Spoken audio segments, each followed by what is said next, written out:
Comix Watch. Comix Watch. Comix Watch. Now I am become death, the destroyer of worlds. Hello, everybody. Welcome to this week's episode of Comix Watch, where we review the comics so you don't have to. That was for a special guest we have on here. But let's bring in the regular co-host, the man with the super wonderful taste in chips. We have Jared from Comics League. And joining us today is the very, very, very special guest, the man who literally paints his own planes. We have RJ Williams. Hey, everybody. Thanks for having me. I'm joined by Gandalf here. Nice. Oh, hello, Gandalf. So the cat is never late. They always arrive precisely when they need to. Yep. So RJ's got some stuff to promote, but before that, I think we have some headlines to talk about. Like, actually, quite a few of them. I'm totally not stalling for time because I'm trying to okay. No, it's just Nick going in real time according to an old man. I hate it when he does that. Then all right, set me up for it. Let's just do the headlines. Human sacrifice, dogs and cats living together, mass hysteria.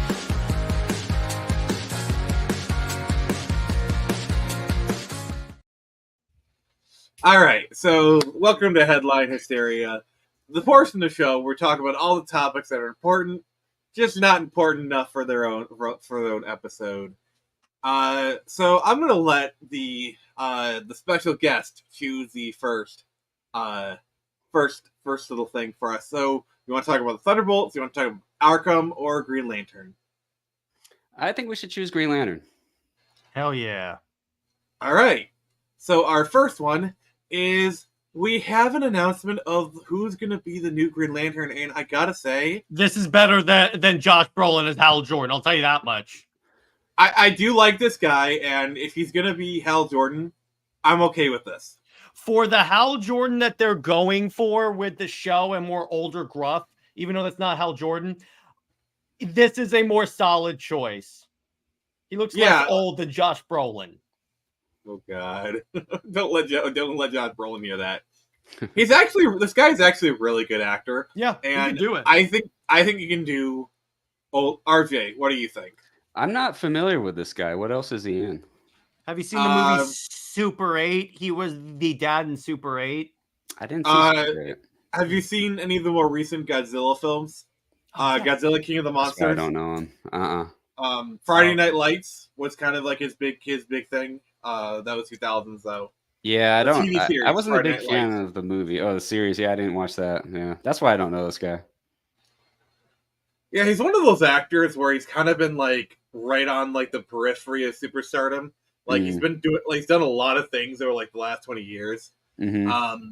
But he's never really got his big break, and I hope this is his big break for him. Slumberland. Is he in the Slumberland thing? I see that on the article there. Maybe. I think so. It's like in the picture. It's like he's promoting a random show he's not even in. Right.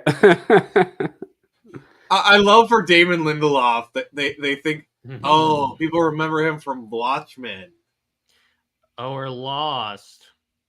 Well, Lost I can understand because that show was actually famous. Mm-hmm. But yeah, so let's go on to the next one. So apparently, nope, there is a new Batman Arkham, and Sony's already trying to swoop in and claim it as exclusive.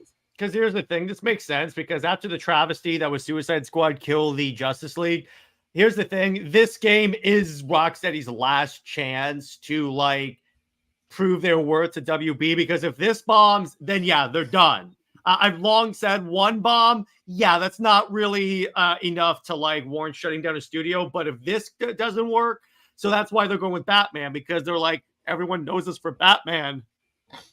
Mm-hmm. Yeah, and I just gotta say, I did call this. I called this several times. So I'm gonna take that W. So, but Jared, like we discussed, which way do you think they're gonna go with this? Because there are really only two ways: either continue the story, or kind of make the sequel to Origins. Here's why it's a bad idea to do a sequel to Origin. First off, then it competes. No, it's not that, Brown. Then it competes with the VR game. And two, even if they do a sequel, a prequel to a sequel to Origins, you know where the story's going. So it's all going to lead to Suicide Squad. My thinking is if you make this a sequel, like maybe Batman trying to regain the people's trust and stuff, what that does is it turns Suicide Squad from the future into like a speed bump. Yeah. Also, here's my prediction. I think of what they're gonna do. It's gonna be Batman Arkham Legacy, and what it is Damian as Batman trying to reclaim the legacy of Batman after Batman has died. That can work. That can definitely work. Is Damian popular though? I mean, is he like Miles Morales for Batman? No. Okay. No. There are more famous Robins. With his story art. Here's the thing. Here's why I don't think they'll do Damian. He's literally never introduced in the Arkham verse. Yeah, but the plot potential is there because Tully exists. Plot potential is there, but you don't want it to be like random. Where the hell did you come from? Yeah, I still think they could. Let me put it to you this way, Nick. Your idea, story-wise, that would work. I'm gonna agree with you on that. I still think what they should do, if they were smart, what they could do to sort of say, hey, we made a mistake with Suicide Squad, have Batman basically say, yeah, I made a lot of mistakes. I was mind controlled by brain. I wasn't myself. That way, Rocksteady is like fourth wall breaking, saying that wasn't Batman. Without Deadpool, the fourth wall breaking. I mean, I know Deadpool's Marvel anyway. So, Jared, Brown Destroyer asked, new Batman Arkham game is canon? Yeah, it's a sequel. That's a sequel to Origins. Yeah, I've long since said continuing the Arkhamverse beyond Arkham Knight is, unless you're doing like an actual sequel, Suicide Squad should have just been a fresh start, in my opinion. Just make it it's because here's the thing. There's enough of that dialogue that they could have just cut out the references to like the Arkhamverse and then just made it a random Suicide Squad game. And I think you would still had backlash. Don't get me wrong for a lot of the stuff in there, but you wouldn't have had so much of they killed Arkham Batman. Yeah. Cause like that last scene where Harley shoots him in the head, for some people until Warner Brothers clarified it was the end of the Arkham Batman.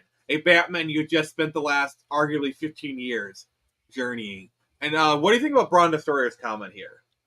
How about a world's finest Arkham game, specifically after so many mentions of Superman Arkham Knight? Again, that could work, but because you're going to deal with like the aftermath of, particularly if it's a sequel to Suicide Squad, because it could be like the two most well-known superheroes, or here's what they could do. And I just came up with this. It's a world's finest game. The plot is, they're trying to revive Wonder Woman because remember, Superman kills Wonder Woman in Suicide Squad. So what it could be is like, they're like, we broke a lot, we killed a lot, maybe we can put something back. Batman Arkham United. Yes, and then Superman ends up, Diana, I've always had feelings for you. Oh my God, no. That's if I wrote that game. Rocksteady, hire me, I will make you $1 billion. All right, we're moving on. We're moving on. So, so they dropped the Thunderbolts trailer, and honestly, it wasn't too bad, but it's very clear they're doing the Suicide Squad thing. But that's also what the Thunderbolts is, though! But the funny thing is, this feels like, I said this on Twitter, this feels like the Suicide Squad movie David Ayer wanted to make. Yes, it was. By the way, so you know how Joker has like the tattoos in the movie?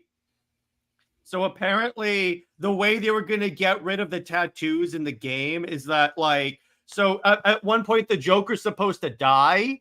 And then like in the helicopter crash in the movie, that he dies there. But then the Enchantress under the control of Steppenwolf revives him like rejuvenated. And he's still like the Joker, but he doesn't have the grill. He doesn't have the tattoos. That's why in the Snyder cut, he doesn't have all that stuff. And may I say, for all the people who don't like Jared Leto's interpretation, that 5-minute scene in Suicide in the Snyder Cut proves that Jared Leto has it in him to be a very terrifying Joker. And the reason why they did that is because Zach was like, in the event that this is a one-time thing that I can't continue, I didn't want to have like the Joker and Batman never interacting at all. And that was probably one of the best scenes in the movie. I'm not gonna lie. A father or son? That's not being very careful, Joker. I love that interaction. Also, I really feel like Jared Leto be like, okay, this might be the last time I play the Joker. I'm gonna go out on a high note. Yeah, exactly, and you did. But getting to this movie, it doesn't look terrible, honestly. It's pretty good. I like that. It seems like Marvel is going back to let's act, because this trailer didn't seem like the normal comedic slop, even though they still have fake Taskmaster. I still call her fake Taskmaster because she's not Taskmaster. She's the pale interpretation of Taskmaster. But yeah, it's pretty much that, because the Thunderbolts in Marvel Comics are Marvel Suicide Squad. That's literally what they are. Yeah. Also, apparently this poster has been outed as AI. Wait, what? I guess like the fingers. There's too many fingers on this one. Huh. That's what people were saying about someone having 6 fingers. Yeah. Wait. Do I see it? No. So far, I don't see it. It could be they this version cuts it off. This version cuts it off a little bit. Okay. Okay, I see. But the other thing that intrigues me is you have evil Bucky. Or not necessarily evil, though, because remember, the team is working with the Countess, with Julie Louis-Dreyfus's character, so it could be he's the good guy trying to stop them from fulfilling her mission. Because remember, she's evil. Yeah. Could Bucky's character be? I forget the Suicide Squad characters. The hillbilly soldier or something. Flag. Yeah, Flag. He could be. Yeah. That kind of seems like the role that maybe either him or John Walker are. Oh wait, can I just say it? I think Wyatt Russell actually could have played a good Rick Flag. He could have actually played a pretty decent Captain America, a role that he actually auditioned for. Huh. Yeah, I like Wyatt Russell. I think he plays U.S. Agent really well. Did you see the Godzilla show Monarch, Nick? I need to see it. Because he and his father are both in the movie, but he plays the younger version of his father's character.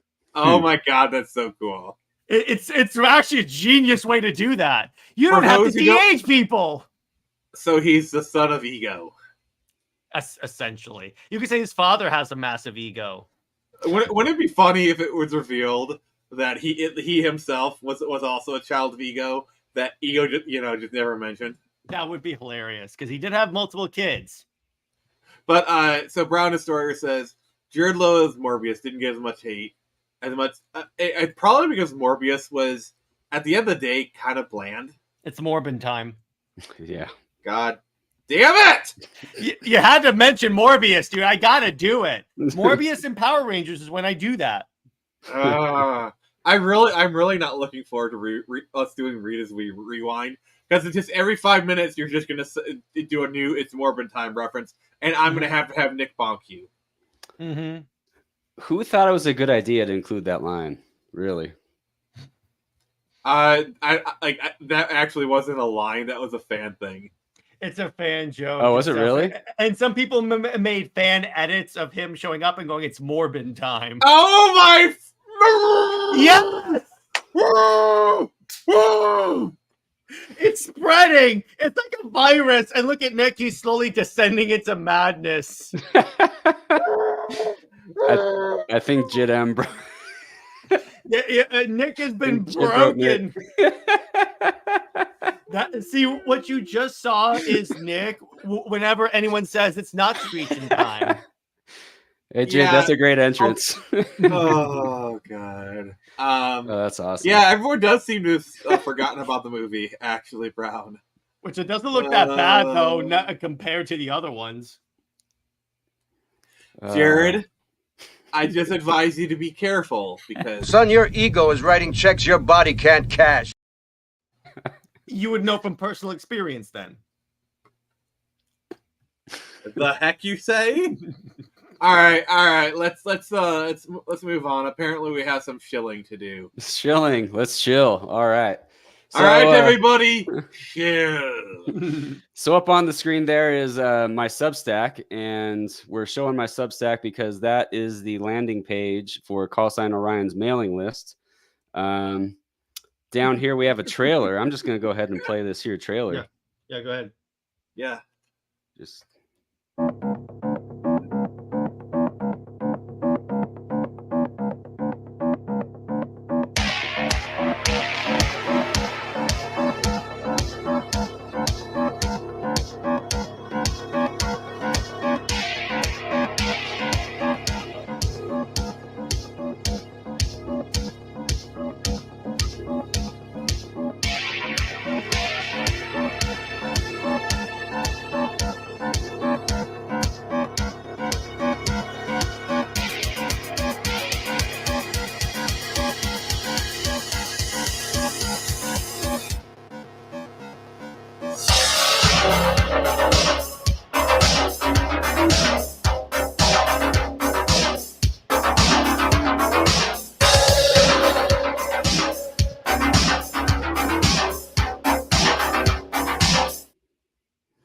So that was the trailer right there, and as you saw, a link in the comments. Oh, there it is. Thank you, Phoenix, for getting that.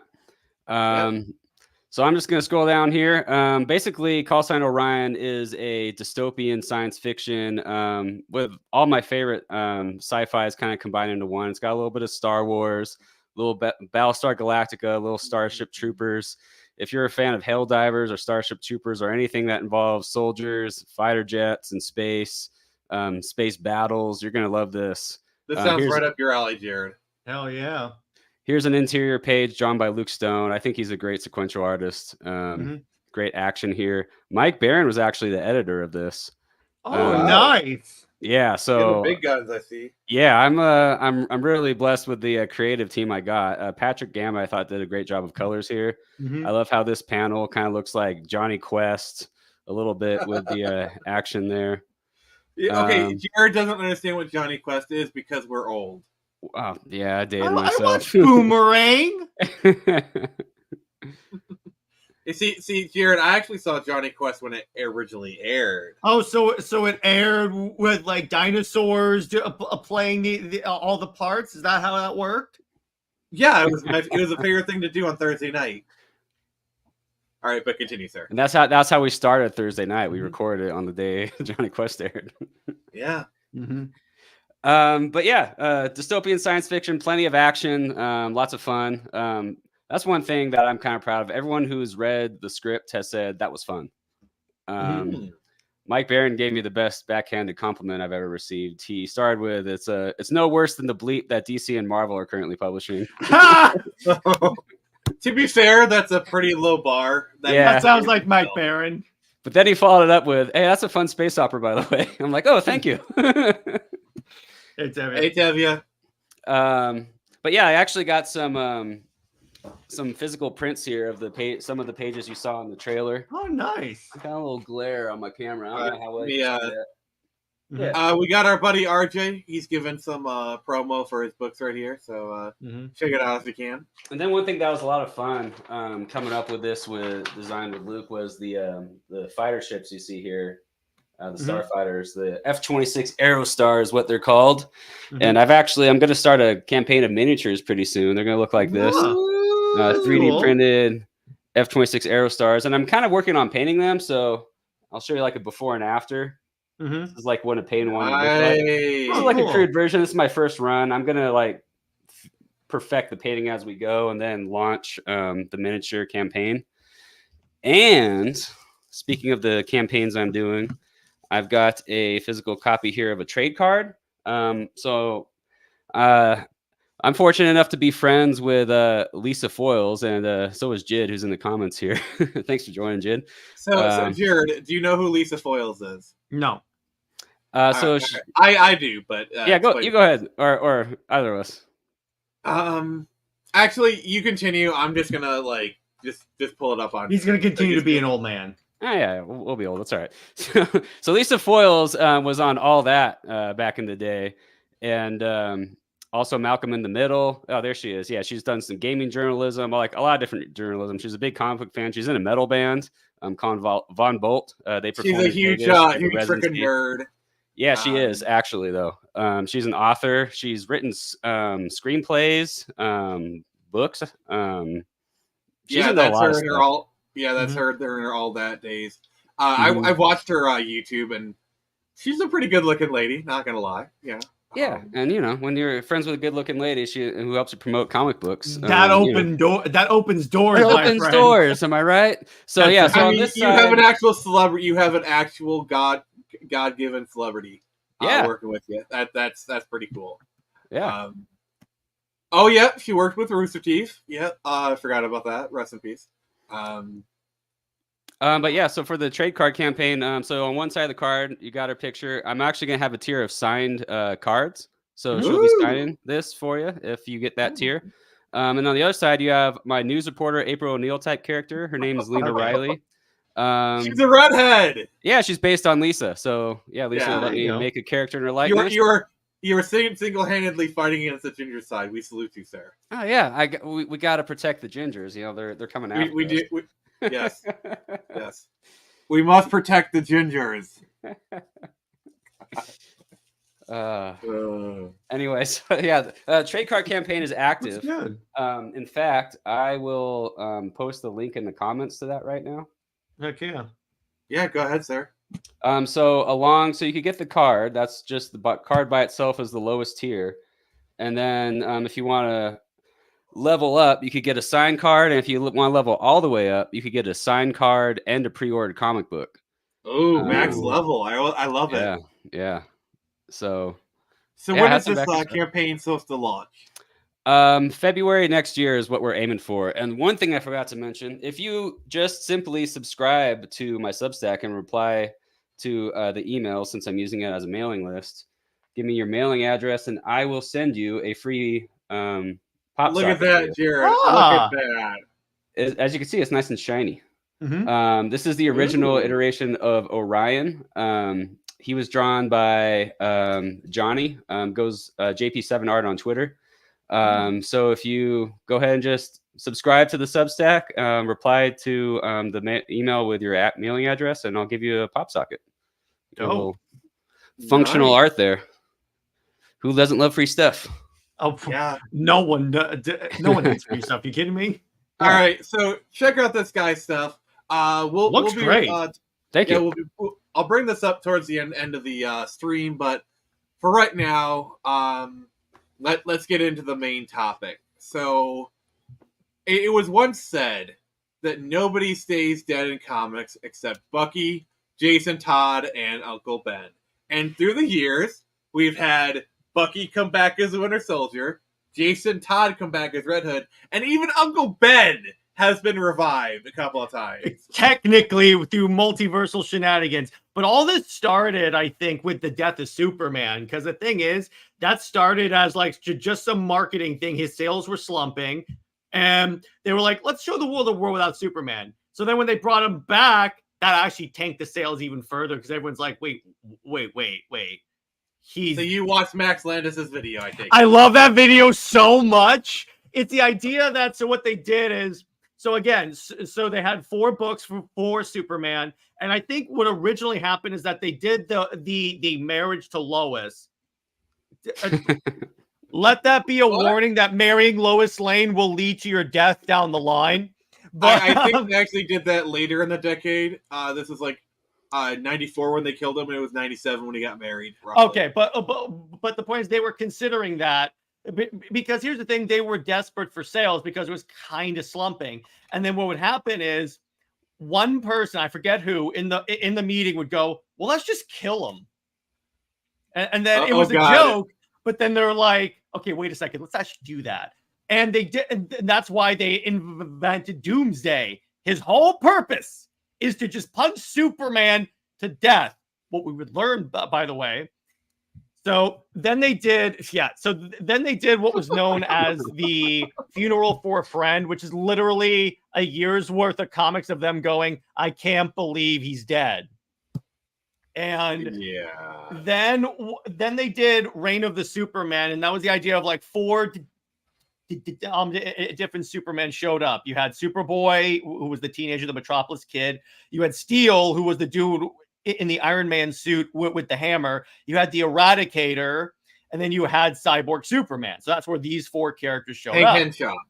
Yeah. Now here's the thing: Hank Henshaw and the Eradicator were the only ones that sort of claimed to be the resurrected Superman. The other ones were like, Steel was like, no, I'm not Superman. And the Metropolis kid was like, I'm Superman now. So what happened was, then it was like, yeah, okay, kid, okay, yeah, sure, you're Superman. And he was kind of like, oh, pervy. Superboy. But then so they did this storyline. So you come to find out that Cyborg Superman is actually evil, and he was sent by like Mongol to like take over the Earth.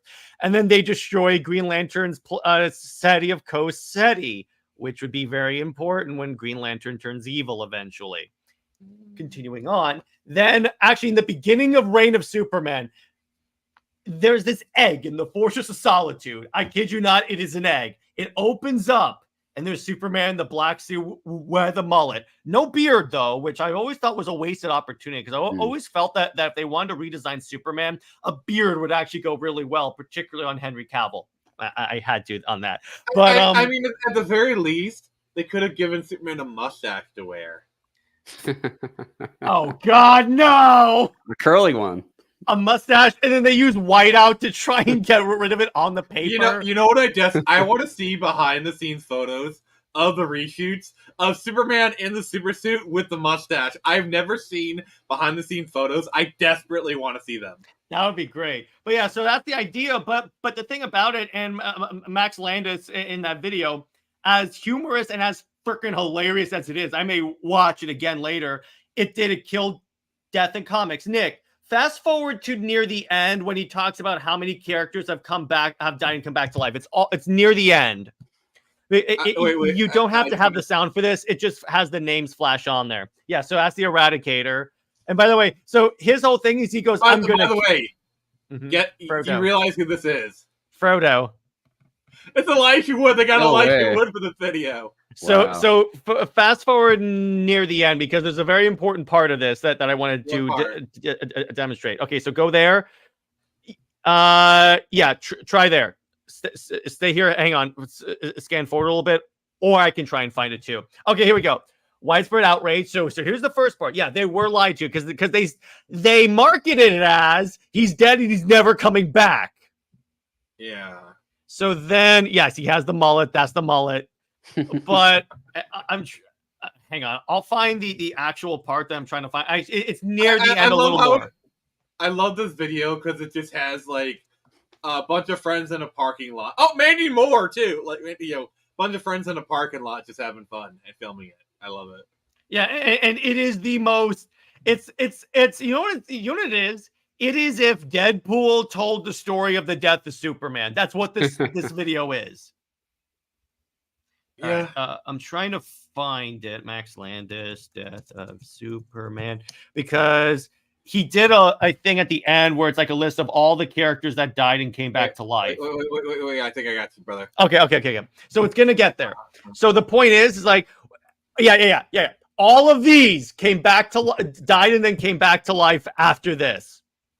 Yep. Well, to be fair, with Captain America, he died in the 40s and he came back in the 60s. No. It was even after that. Oh God. Wow. All of this, because what the death and all four of them did.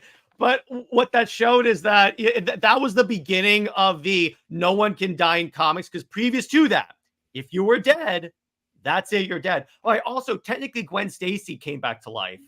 It both as a clone or as a multiversal variant of Spider-Man. No. But the point is, Jared, we have discussed this. We do not talking about Spider-Gwen. The point is, I thought we were discussing our past sins. No, now you just brought it up. But the point is, it's like after Superman died, Hal Jordan died and came back to life. But the excuse they had, Oh, my favorites are actually Superman and Jason Todd, because so for Superman, he didn't actually die. He was just punched into a Kryptonian healing coma. Like, that's what Kryptonians do when they die. That is like the most bull crap excuse ever. Oh, Nick, hold my beer. So the way they brought Jason Todd back to life is yes, that's what that is. I'm sorry, So, I'm trying to punch reality. At a time, they were doing a storyline. So Superboy Prime, he's like this uber powerful version of Superman that comes from a world without kryptonite. He had no weakness. After Crisis on Infinite Earths, he was sent to what's called the Paradise Dimension, which is basically a big room with a TV screen, and he was watching all the post-crisis world, like Wonder Woman dying, Batman having his back broken. And he literally punched the reality, like the wall, like you were punching a window, and that sent ripples. And that's how Jason Todd was brought back to life. So literally, Jason Todd was punched back to life. Wake up! Clear! And people still think Goku could beat Superman. You know, believe it or not, oh God! Back to oh life God! is a thing. Oh God! Oh God! John, why have you done that? Being punched back to life is actually a thing. Oh yeah. But yeah, the pericardial thump, that's a thing they stopped doing. But like prior to CPR, thumping the chest, that actually used to work. Sometimes works. They actually did that in the Terminator movie. He has to like revive someone's like a cyborg. So he like bashes his hand in the guy's chest, and he's like, ah! It looks stupid, but it actually works. So you know how in movies you have that trope of like, oh, the machine doesn't work, let's hit it. Did you know that in engineering, there's an actual engineering term for that? It's called percussive maintenance. That's hilarious. By the way, the human body is that. I mean, that's like blowing in the cartridge. Like that's what CPR is. Hey, that actually works. It does work. So the other thing, it's kind of funny. So my friend Lad and I recently saw the Transformers 1 movie. It was kind of funny. So we see Optimus Prime and Megatron. Was like, oh, Megatron, you're gonna kill Optimus Prime a lot, because in every iteration he dies and comes back to life, and I blame the death of Superman for that. Well, it's like prequels with Star Wars. You know, look what they started. Now everything's a prequel. Look at Rings of Power. Everything's got to be explained. I don't want to look at that, RJ, and thank you for reminding me of that. That kind of reminds me. I'm not going to look at it either. Do you remember how in the 2010s, every YA franchise had to end with a part 1 and 2? That was because I think that was Twilight started it, and then Harry Potter did it, and then every other YA franchise ended with a part 1 and 2. Yeah, there's just these trends. I will never forget it. So when I saw the second to last Hunger Games movie, that was like part 1. The movie ends as she's looking at the camera. It goes to black. Someone in the theater went, "What?" I will never forget that. It was so funny. Oh, that reminds me of the first time I saw Fellowship of the Ring in the theater. And it ends with like Frodo on the rocks looking towards Mount Moon, and then it fades out. I kind of had a similar reaction, like, what? The movie's just ending here? Yeah, you know what's kind of funny? My dad told the story about when he took my sister to see Lord of the Rings. He goes 3 hours in, and they're not even close to Mount Doom. Why can't they just call an Uber? I mean, call the Eagle. Like, no, we're not call the Eagles. The Eagles are coming. Yeah, pretty much. But yeah, Death of Optimus Prime was in the 80s. Back when they had the touch. They had the touch. Oh, yeah. That was before the death of... I just realized that. No, but he died, but they brought him back later. So it's kind of funny. This is the way they organized it. So he dies, and then you had the crappy cast of Transformers. Then they brought him back as a mind-controlled, like, being of the Quintessons again. Irrelevant. Literally the next episode. So they end it with they end it with Optimus Prime dying again. Then literally the tagline for the next episode. Tune in next week for the next exciting episode, The Return of Optimus Prime. Oh my god. And they actually brought him back to life, though. It wasn't like they were like, nope, we're gonna cheese you again. Yeah, Brown Historians talks about how yeah, you saw that a lot of older characters getting basically de-aged, them kind of doing the reboots. because, and that's kind of a problem with Spider-Man, where, especially with the adaptations, it seems like they can't get him past high school. Every time Peter starts to go to college, they're like, oh, he's getting too old. We got to bring him back to high school. And, like that was like what, the first 5 years of the comics, maybe 5 or 6 years. Here's the thing: they literally have the greatest excuse now to let him grow. You have Miles. And here's the thing: it's not like they force people to like Miles. Granted, the movies help, but people organically like Miles. So you have the perfect example. And Nick and I have said this many times. What they should do: have Peter go off, marry Mary Jane, and say, screw you, Joe Quesada.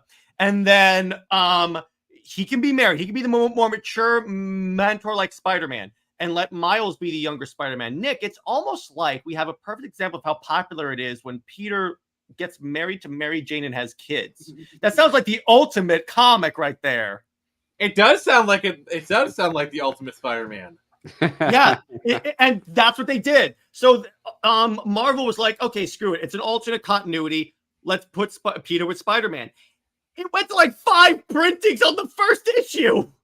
Yeah, and we did some research, and even by issue 3, it was number 2 in the top 10 comics. So here's some context. So Peter graduated high school in Amazing Spider-Man number 28 in 1965.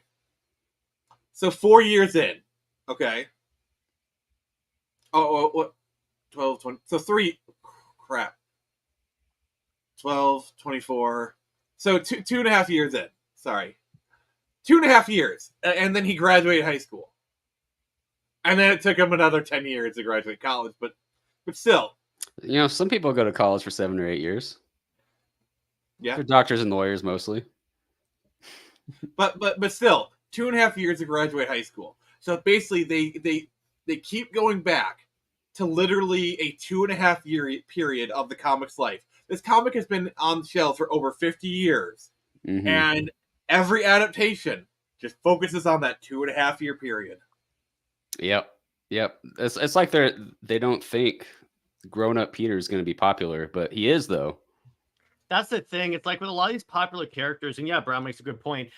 The writers and editors seem to get a little complacent, and they're like, just keep him in this bubble, never let him advance or anything like that. Superman runs into this too. Do the same storyline over and over and over again. Batman is easier. Well, that's because they keep bringing in Dan Jurgens. Oh, yeah. Batman is easier because you could just take any James Bond plot and put him in a bat suit, and that's a Batman story right there. That's good. Well, yeah. And the other thing about Batman is he is a very moldable character. Like, you can just take, all right, let's take Batman, let's put him in the 1800s, let's do a Jack the Ripper story, and then you can apply all of his characters. Can easily be like, okay, Poison Ivy would be kind of thing. Catwoman would be a Madame Lion Tamer person. They're very, because the thing is, Batman is made with universal archetypes. Batman is a timeless character. You can put him almost anywhere. I mean, here's the thing also, because he doesn't have powers and it's like mostly on technology, you can scale the technology to the tech of the time. And because he doesn't have powers, that makes it really easy to explain why something like the 1800s can be Batman. Because for them, let me put it this way. Yes, Batman is like ridiculously rich, but it's more realistic that we could become Batman than we could become like Superman or Green Lantern. Right. Yeah, he his archetype is so moldable. Have you guys seen the Pete Holmes Batman series? I love those. You seen the one starts with an H, stupid. Yeah. It's like, who'd you base your alter ego on? Mine's based on 1970s Hugh Hefner. Who are you, one of the newsies?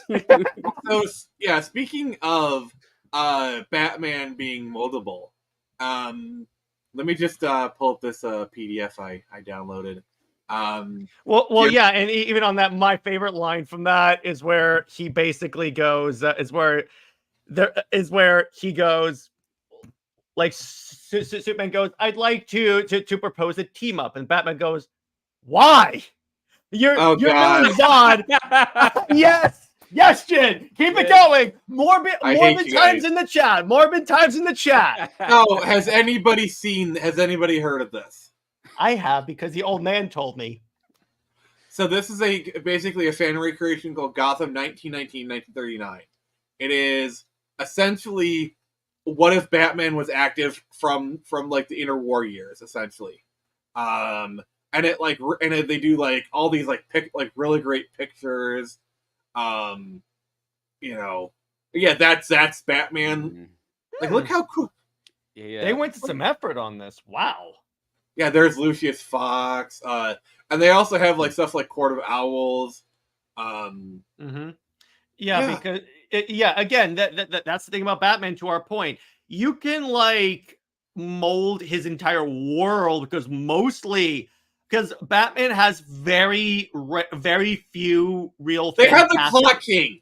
They put the Clock King in. Because, like I That works said, for Batman its has but Batman has very few like Egghead. really fantastical elements, so it makes it really easy to like put him literally anywhere. Mhm. Zatara. Like, seriously. Yeah. Wildcat. Like, come on. So that's the point. There's like so much stuff that you can go with that. But it's like they even have storylines where like he becomes a vampire, or like he does fight Jack the Ripper, or they did one where he became He-Man. Yeah. Basically He-Man. And yeah, that one's great. Yeah. From what I understood, they kind of went back to the source of the Joker, for, the Man Who Laughs, and that's what kind of based it off of. Here's the original Robin. I like this Robin. That's a good costume. And he got his gadgets, his Batmobile. Even the Batmobile fits the era. Yeah.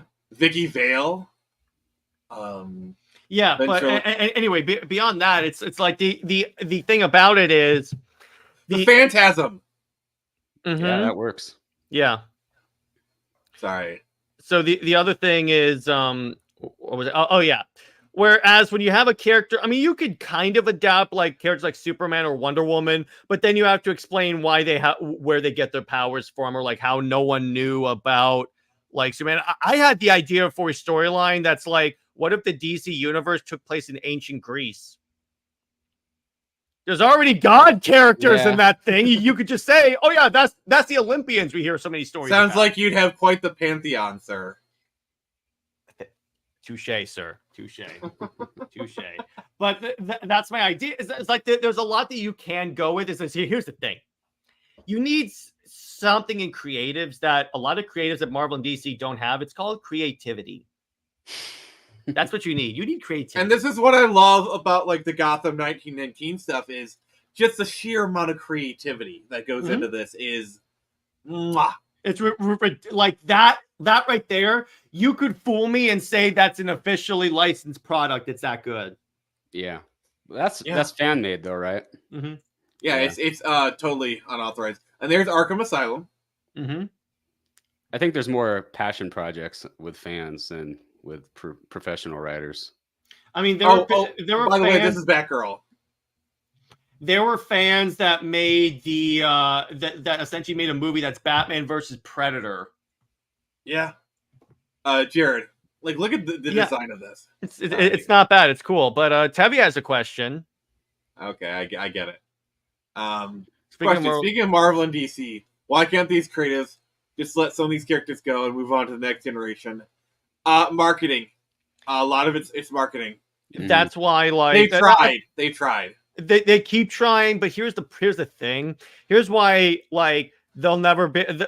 Yes, DC has a strong tradition of like heroes passing the mantle, but that'll never last. They'll always revert. Because here's why: when people think of Superman, they think of Clark Kent. Batman is with Bruce Wayne. Wonder Woman's Diana. Aquaman even is Arthur Curry. They don't think of John Kent, Jace Fox, any of the Wonder Girls, or like Jackson Hyde. No, they think of the main characters, and that's never going to change. I think with Flash, they almost had it done because like Wally was Flash for over 20 years, and when they brought back Barry, that just kind of sealed the fate. Because Wally was the Flash for a lot of people. And I think if they had continued to have Wally be the main Flash, it probably would have stuck, in my opinion. Terry McGinnis. I mean, yeah, but that's like one iteration. See, the thing is, Yeah. Terry's in the future, So that doesn't really affect modern day storytelling. It's always like, oh, future Bruce Wayne, future Batman kind of stuff. Doesn't really affect the current storyline. Plus, again, here's the stupid thing they do now, RJ. They have the characters share mantles. Like, they're technically two Supermen right now with Superman and his son. At least with Batman Beyond, Bruce retired from being Batman. Is like, no, Terry, you take over the mantle. I'll be your Oracle. That's it. We're done. And the same thing with Spider-Man 2099, where Peter had long since been dead. By the time Miguel O'Hara brought over, you know.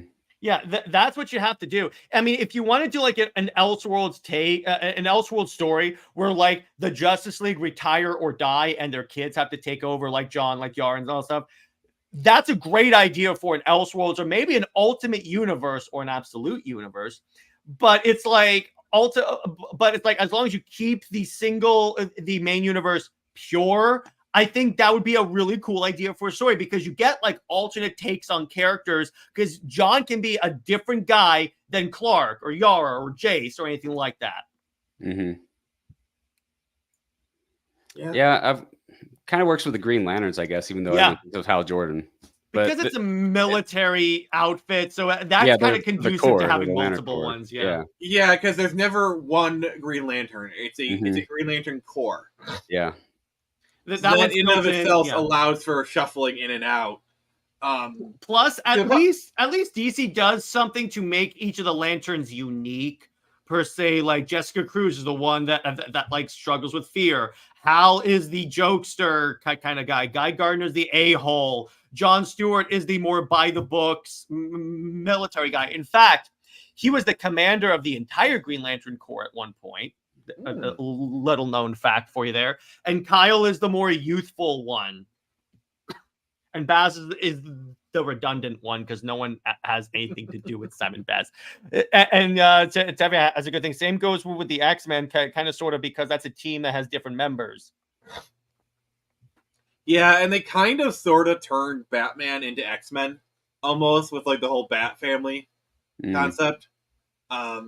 Oh god! And then because of Batman, everyone had a family now. So the question is, when are we going to get a truly amazing Fantastic Four? We could. The upcoming MCU movie actually looks really good. I mean, I'll argue 2005 was a good movie. I think they were good. A little dated by now, but I thought they were good for their time. The CGI on some of the stuff does hold up fairly well. I mean, the Silver Surfer looks great. That's the sequel, but yeah, those are still enjoyable movies. They're not like the remake. Right. I will say, in regards to 2005, it does scream mid 2000s, like the music choices, the fact that like Johnny Storm does they have a whole BMX, like a whole motocross scene, which was about as mid 2000s as you could get. Oh, and my snowboarding, God. He's going snowboarding on the Alps with a hot chick, and I'm like, okay, dude, there you go. Yeah. But still, I'm sorry. Like, my favorite is like, you're on fire. Thanks. You're not too bad yourself. No, but on that, here's the thing. The reason why I look past the flaws of those movies, because A, I enjoy them, but B, it's because, they're not perfect, but they captured the spirit of that family, of that core four group of people. You got that the cast had such great chemistry that you felt that they were family. And that's what the Fantastic Four is, Marvel's first family. I'd argue it's the same thing with Daredevil, the 2003 movie, where, like it or hate it, at least they captured the spirit of the character. The director's cut's good. The director's cut is good. You know what Daredevil I really like is the Netflix version. Yes. Oh, I'm actually really excited for the new season. I don't care that they're doing Born Again. No, Nick, you're not doing it right. They're doing Daredevil Born Again. ... Again. There you go. And then for some reason it was Agatha. Netflix also had my favorite iteration of the Punisher. Like, I'm sorry. That show perfectly got the brutality. Nick, the show ends with him smacking Jigsaw's face into a mirror, taking his face, and then raking him on the broken glass. Yes. I'm like, that is Punisher right there. Also, you do realize John Bernthal is coming back as a Punisher. Yes! He should. He was amazing. Well, no. If you actually look at some of the previews, they show him in the preview. No. And I'm so happy because he's my Punisher. I like Thomas Jane, By the way, my mom saw The Punisher, the Thomas Jane movie, not knowing it was a Marvel movie. She never put that together. Bagman. Oh God, it's spectacular. That was the one. So the story behind Bagman is this is during when Spider-Man has the black suit. So he just finds out it's like an alien. So Reed like traps it and is going to study it, but he doesn't have a costume on. So like, can you give me something? So they give him a baggy Fantastic Four costume and a paper bag on his head. And then Johnny wrote a "kick me" sign on his back. No, I think because he actually tried to join the Fantastic Four in the 60s. I think that's where the Bagman thing comes from. No. The Bagman one particularly was from the black suit. I know that because I read the issue. How crazy would it be if in Spider-Man 4 they're doing the symbiote stuff and he goes to the Fantastic Four and has the bag? Yeah. By the way, the media reaction to that is hilarious because the media like swarms him because obviously he has to stop a crime. So the media swarms him and goes, "What's your origin? What's the significance of the paper bag?" It's so good. Oh, So 2005. What did you guys think of that version of Doctor Doom, though? Yes. I think Julian McMahon was a perfect Doctor Doom. I had seen him on like Charmed and then some of his Nick stuff. I think he got the intensity of Doctor Doom. So you could say his Doctor Doom was charming. All right, I'm only doing this because of my channel, and you can't complain about it. I'm gonna complain about it.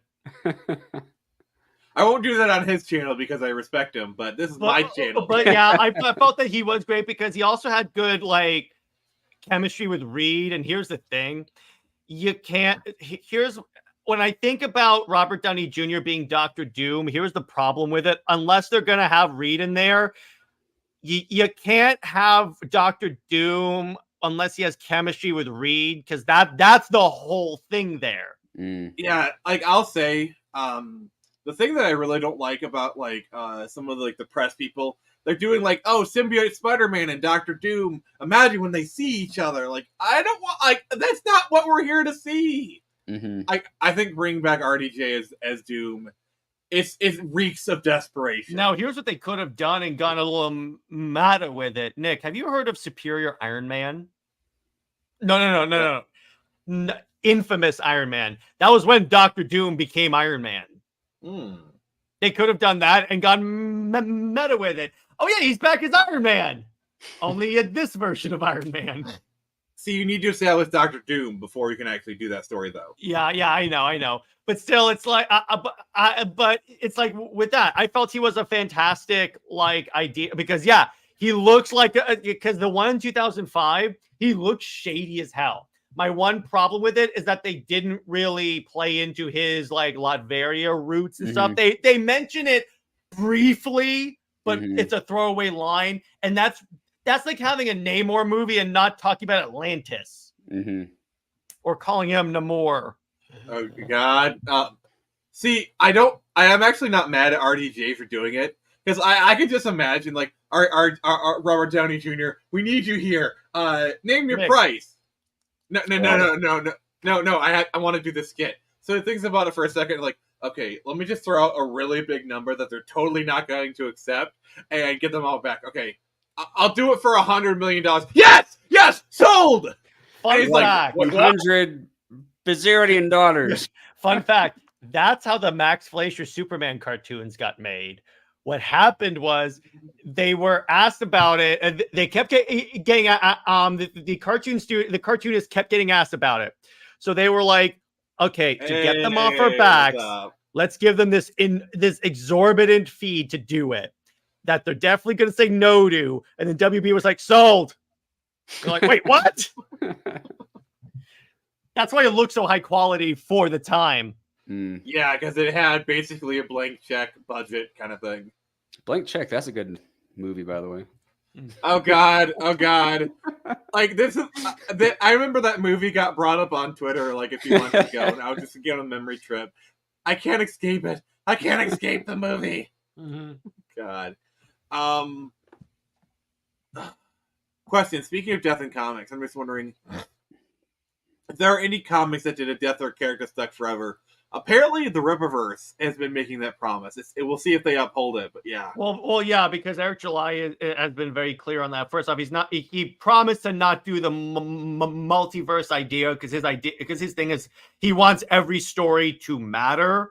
I'm believing him in that the stuff that he has said he is sticking to. So I'm like, okay, you know what? I'll give you the benefit of the doubt for right now. You haven't given me any reason to not trust you. And he's like, I'm not doing reboots or anything like that. So he's like, okay, straight up, if it happens, it happened. We're not undoing it. Yeah. As far as my comics, can't really make a comment about the death stuff because I'm not saying I won't revive characters. I don't want to make a promise I can't keep. All right, but this character dies. This character dies. This character dies. As far as the multiverse, I've always thought to myself, if I do multiverse, I'm going to have them be a different world. Like an Earth 1, Earth 2 scenario where there's not going to be like 50 different variants of a character. If you go to this other world, it's like, okay, this other character doesn't even exist. Because I love the Earth 2 concept of what if Batman, Superman, and Wonder Woman never appeared? Or actually, the way they did in the new 52 is they did show up. They died. It works in one battle. But you could also, but because the idea there was like, yeah, we have the Trinity. They were the only superheroes. So at the same time as Darkseid was invading the main continuity, Steppenwolf was invading Earth 2. So they kind of have a simultaneous storyline, and Steppenwolf murders the Trinity. Yeah, and I really like the Earth 2 concept of what if we just took like all the Golden Age heroes and put them into modern day and have like a quasi Art Deco modern day setting. I think it's actually kind of unique. I like the idea of it. That would work great. I could see that, like maybe like what somewhere between Tim Burton and I don't know, choose another Batman director. Mm-hmm. Have you ever seen Stargirl? No. That's like that's a TV show. Kind of does that. Yeah. Also, I like how Watchmen kind of has like a pseudo Earth 2 universe kind of thing going on. Mm-hmm. Yeah. Where I love the Zack Snyder where like Night Owl actually saves Bruce's parents in the theater. And what's kind of funny, if you look in the background, you see like the first Detective Comics 27 on the wall. You know what, Detective Comics 27, that's a really good cover. I hope somebody does an homage to it at some point. Mm-hmm. It's almost like a certain, but that would only be done by a really, really, really, really, really, really, really old man. I don't know. I don't know. They'd have to be really, really, really old. Man. Yeah, you can which tell you are. So there is that. So there you go.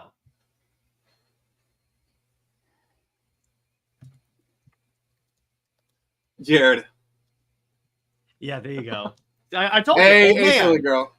So RJ, this is an alternate cover for Screech number 3, done by Princess Strogan. It is a homage to Detective Comics 27. Oh yeah, okay, yeah, I see it now. You could tell she's hanging. Okay. Yeah, let's just say the woman she's carrying, she's based off of a certain executive over at Lucasfilm. I don't know who you mean. I know, right? She's real catty. So the name of this character is Kathleen Johnson. That's perfect. So you could say, Nick, that according to her, the Force is female, or Screecher's female. Well, no, actually, she thinks Screecher's a dude, but that's beside the point. You messed with the joke. Let's see whose death is permanent comics. Captain Marvel and... I mean, actually, Marvel is actually dead permanently in comics. That is interesting. Oh, RJ. Guess what Kathleen's assistant is called? What's his name? Well, you've got her last name.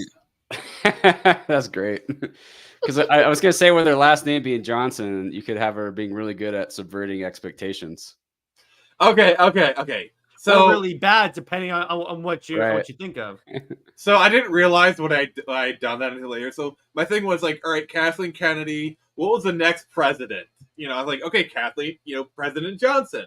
Mm-hmm. And it was only later that I realized, holy crap, this is better than I actually realized, because it's like Kathleen Johnson, Ryan Johnson. So it works both ways. Yeah. I just like imagine, at the end of any bad year, the credits are going to roll, and then it's going to say directed by Ryan Johnson.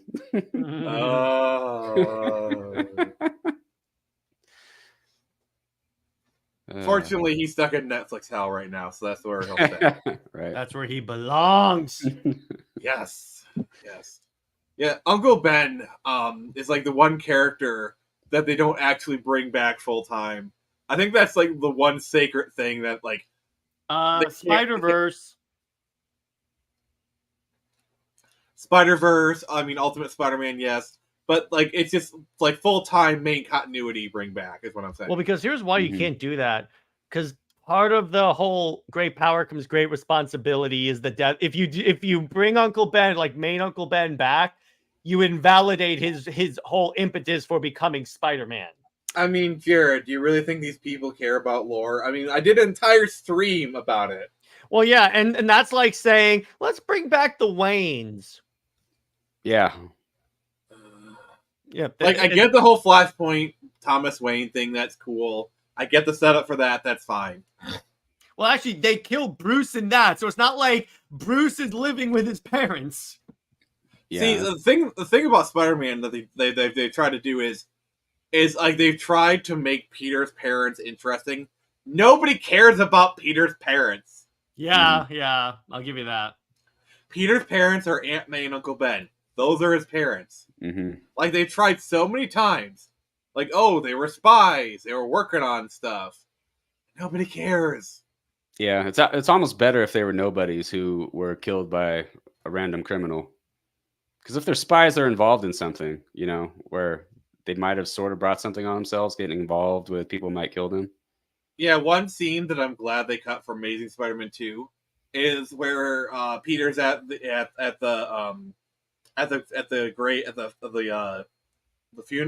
cemetery and actually sees his dad, and like it's his actual dad is there, and they have like this confrontation. I'm sorry, having the dad be alive, even if they don't talk, eventually they're gonna start talking because that's his dad, Mm-hmm. Mm-hmm. So having him alive is such a bad idea for Spider-Man. Mm-hmm. And then watch, because Nick said it's a bad idea, they'll bring him back. and then we can all blame Nick.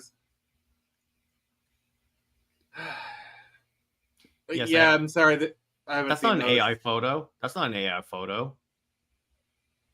Is that actually going to get made? No, but it's the only way to bring back Uncle Ben is if he's ready to tell us about his rice. You're a real oldie, Nick. Uncle Ben's been erased from history. That's the next Uncle retcon. Ben. They make it so Uncle Ben never existed. That's what the next reboot does. Yeah, I mean they barely mention him. I think the only time Ben is even like mentioned is a suitcase has his initials on it. Mm-hmm. All right, Jid, who could bring back? No, Morbius! It's Morbin time! It's Morbin time! Say it, Jid! Scream it from the rooftops! Scream it from the rooftops! You watched, right? I love how Nick found out what was happening mid-sentence, and he goes, no!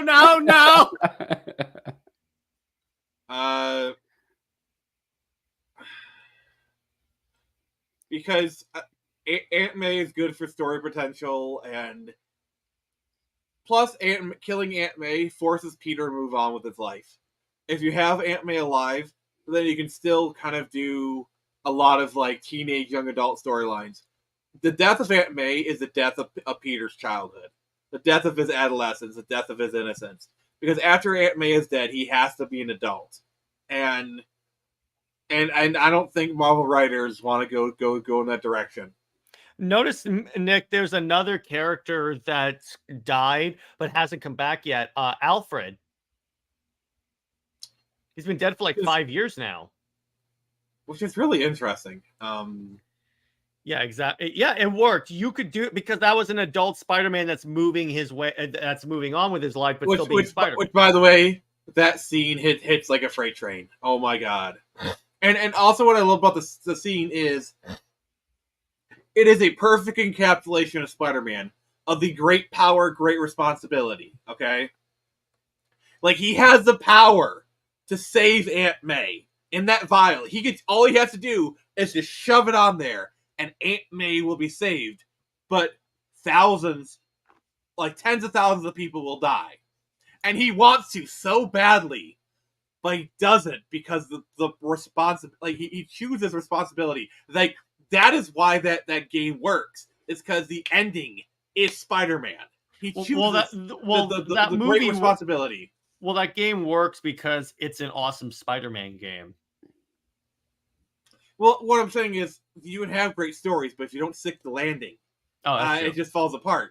Like how many times have we seen something that's really good, but it doesn't stick the landing because the ending is the last thing you remember. It's the last thing you do in the game.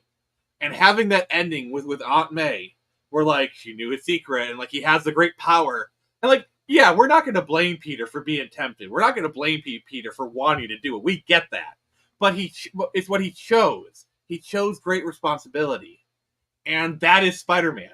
Because Spider-Man would make that choice. He'd hate himself. He'd be conflicted. But he ultimately did the most Spider-Man thing ever. Mm-hmm. He chose great responsibility. That's great.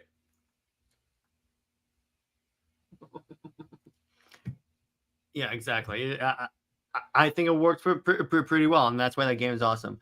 The death of Peter Parker in the main, it did stick. Wait, if you had to kill Peter Parker, Spider-Man, it did stick. It would never stick. That's the thing. Mm-hmm. Yeah, like it did stick. Like honestly, it didn't even stick in the Ultimate Universe. He came back. That's the most hilarious thing. And Bendis was writing it. Bendis was still writing the comic. Like they had Peter kind of sidelined. But still, like the Ultimate is like the one universe where you could have had Peter Parker dead and Miles alive, and even then they brought Peter back. Like, exactly. All right, Jay, you've been pretty quiet on this. So what's your thoughts? I don't know. Yeah, I don't see. They say I don't know. I'm thinking of all the detractors of Miles Morales, but I kind of do like him in the Miles Morales storyline. I think one cool thing about the Spider-Verse is that I think it does work as a multiverse. I don't know.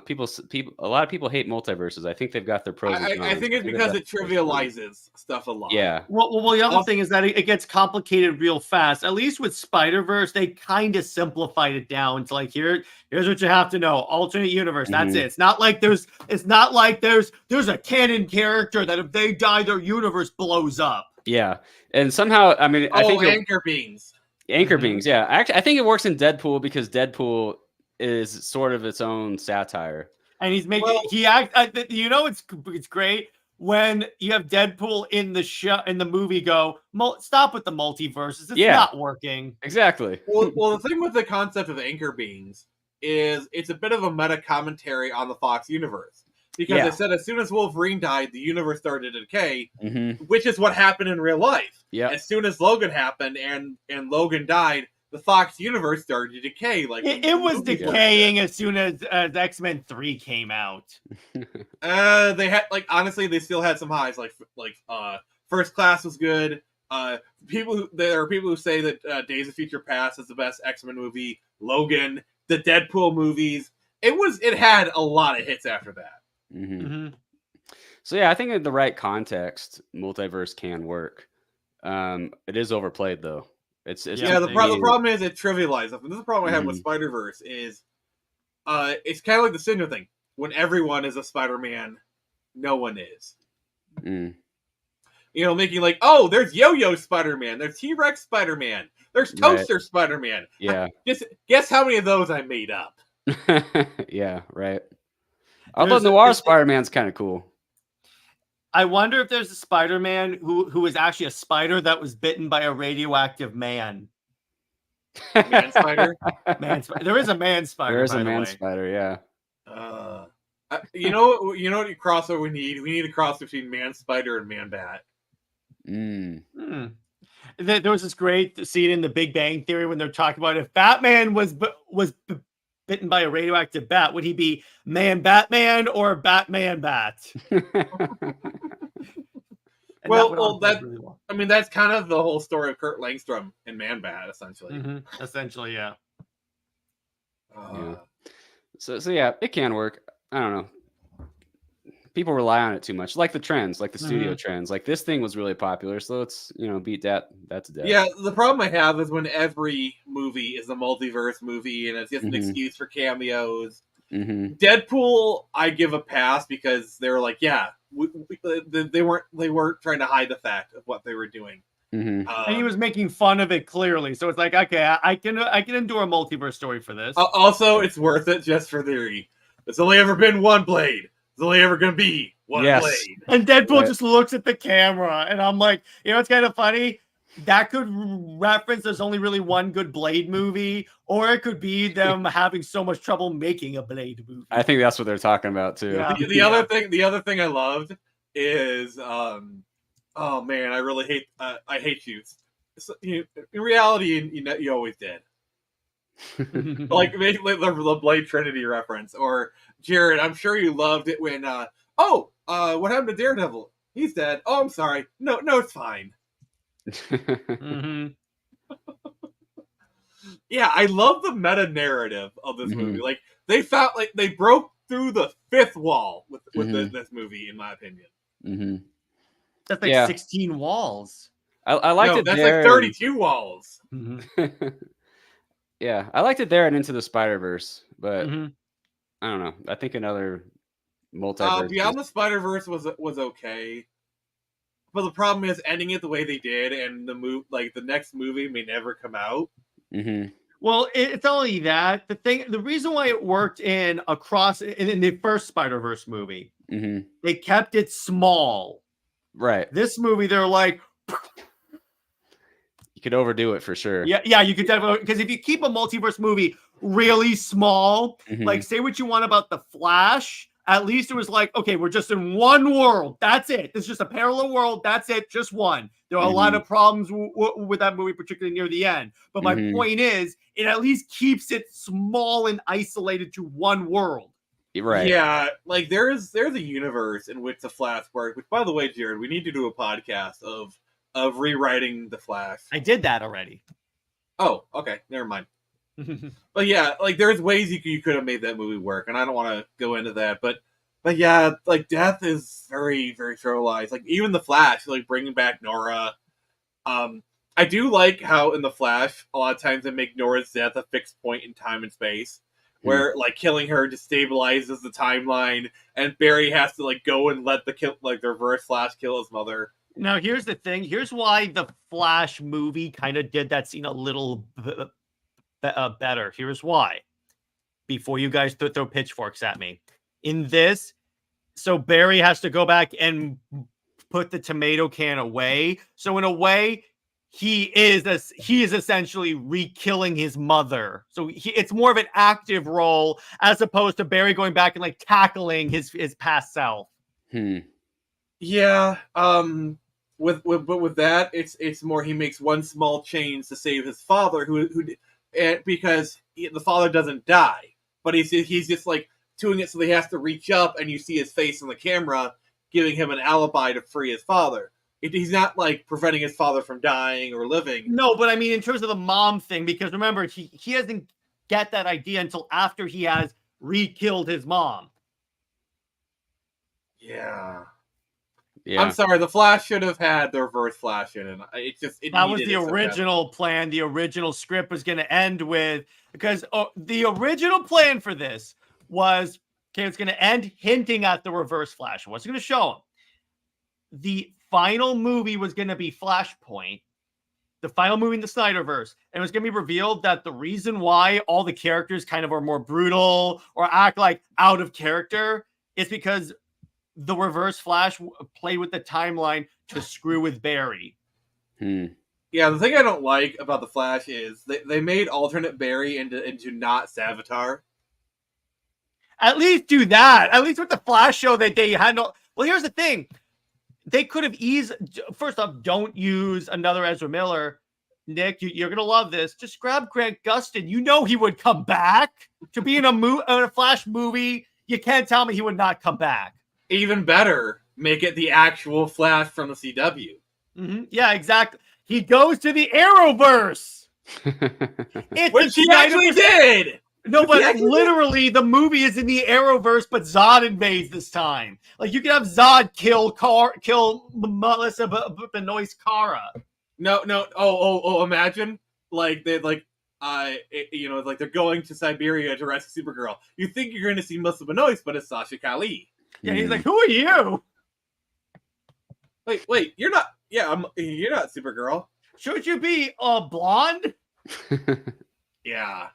Or it could be like you could set this on pre-crisis Arrowverse kind of thing. Mm-hmm. Where because like they got merged afterwards, so there isn't technically no Supergirl, but it's real. I don't know. There's a million ways you could go about it. It'd be cool.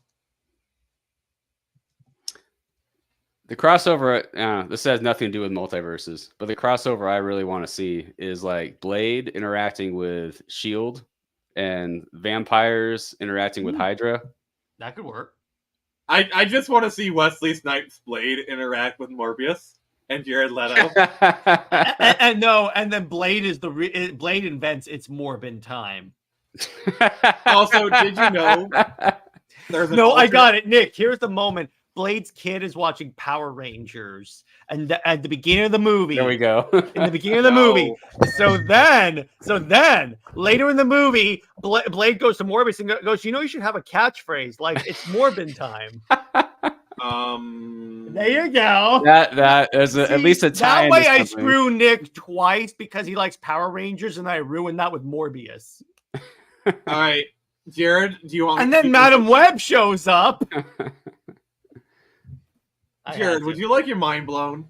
Okay. Go ahead. I challenge you. Blow my mind. So there is an alternate ending to Blade. Oh, yeah, where Morbius shows up and goes, it's Morbin time? I think I've seen this. Who's on the roof? Someone's on the roof.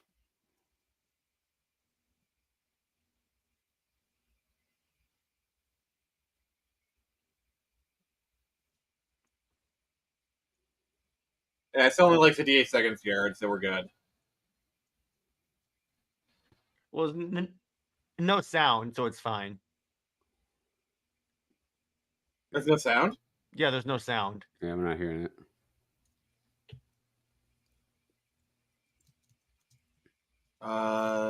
Also share tab audio, so. All right. There you go. Now we can hear it. Besides, as long as there's a war going on, I still have a job to do. Oh, yeah? Then you're back on the clock. It's Morbin time. Is that supposed to be Morbius? Yeah. Yeah. The living vampire. And that's Jared Leto doing his best edgelord impression. You know what'd be funny because Jared Leto was actually an active actor at that time. That'd be great if he played Morbius in that scene just as a joke. He's like, "There's no way this guy will ever get a movie." Oh no! That cheesy line would have worked better in the '90s too. True. Do you know why he's called Morbius the Living Vampire? Because with the comics code, you couldn't have like undead or zombies. So like, no, he's a living vampire. And then he ends up having a child called the Living Dead Girl. Also would have been a big hit in the late '90s. Yes. Maybe they should release it on an album called Hillbilly Deluxe or something. I don't know. Oh yeah, one thing I want to say about 2005 Fantastic Four, since we're sort of back to that era. I agree. The Doctor Doom portrayal was very good. I forget that actor's name. I thought he did a great job. Julie McMahon. But I think studios back then were afraid to like. It was sort of like how they did the first version of Deadpool in the Wolverine Origins movie. It's like I don't know. I studios think the costumes afraid. were. If you look at the Fantastic Four costumes that era, they're actually really good. The costumes are great, but like I think studios were afraid to go like the comic book backstory of these characters, like to really go all into what the comics have to say about these characters. Jared, there's I think you need to answer this question. There's one person we know you want to kill. Lois Lane and Steve Trevor. See, the way I would have Lois Lane die, I've thought about this many times. I've dreamed about it. She's walking down the street. She trips and hits her head on a rock like Nightwing from Injustice. I would give her the most undignified death. And then I would have Steve Trevor, the way he would die is probably, I got to think of a way that's like, actually, you know what? He doesn't deserve my creativity to come up with a good death. Let's just say he died on the toilet or something like that. No. See, Trevor's walking down the street. All of a sudden, a piano falls on him. No, I got it. He's walking down the street. Lois trips and falls from her death, but then she trips and falls into Steve, who trips and falls onto another rock. Is that when you get 2 for 1? So, okay. Regarding this Lois hate, is it because like I don't know? To me, Lois Lane's kind of like Jenny in Forrest Gump. Oh, Jenny! She kind of makes Clark Kent into Forrest Gump. Wait, are you And that's saying that stupid. Lois Lane has AIDS? I mean, she Yes. very well could. Yes. So She's a the brassy, reason why, sassy New York journalist. She could. see, here's the easily- problem with Lois, at least in my mind. So to be clear, I like movie and TV Lois way more than comics Lois. My problem with comics Lois is that they always write her as a girl boss and like, oh, she can do anything. She's like the editor-in-chief of the Daily Planet. She's the best journalist, even though she couldn't put together that Clark Kent and Superman were two people. In universes where he didn't do the hunch or anything like that, at least Christopher Reeve did stuff other than I'm Superman. Right. What? Yeah. Or it's like now they're giving her Superman powers and calling her Superwoman. Hmm. And I'm like, if you see, here's the problem with Lois. She's irrelevant to the point where they have to turn her into other characters to make her interesting. Like when they made her editor-in-chief of the Daily Planet, she's just Perry White with boobs. Or it's like with Superman, she's Superman with boobs, even though we have that. It's called Supergirl, or to a certain degree, Wonder Woman. And she's just an abrasive character who can't hold her own book. So that's if I have to summarize it quickly, because I have hours and hours of content on why I hate her. So speaking of Lois Lane as Wonder Woman. Yeah, but what had happened is that he was struggling with his love for Wonder Woman at that point. It's not what you think. Okay, so I assume everyone here knows who Chris Claremont is, right? Oh yeah. Yes, a very good writer. He wrote the worst Superman Wonder Woman comic of all time. In this Did idea, you ask about it? I didn't. When I met him, that was before I read it. So what it was is, okay, Lois Lane turns into Wonder Woman. Now you may be wondering, who's Diana in this? Remember in Dark Knight Returns, the woman that had a swastika on her boobs? It's basically that. What? She's a Nazi in the book. Diana is a Nazi in the book. And I'm like, what the hell is this? And then Clark gets into a three-way. Wait, it gets worse. So for Claremont, Clark gets into a three-way relationship with Lana and Lois. And there's this one point where Superman turns into a centaur. It's really stupid. Chris Claremont wrote that. Wow. That sounds like the man has written some bad stuff. That sounds like a Frank Miller story. I'm sorry. He's the goddamn Superman. Is that what you're telling me? No. That story is so batshit insane, and the fact that you have like Nazis in it, which is Frank Miller has like this fetish of putting Nazis in his books. I don't know why. It sounds like a Frank Miller book. No, but trust me, it's Chris. This is the one book, the one Superman Wonder Woman book I will never buy or review on my channel. I'm done. I will leave my collection incomplete. Well, I guess it's time to announce what the next book we're reviewing on Comix Watch. Oh no, that'll be my April Fool's book. Oh God. Oh, thank you for letting me know. Why did I say that? Now we'll have to review that.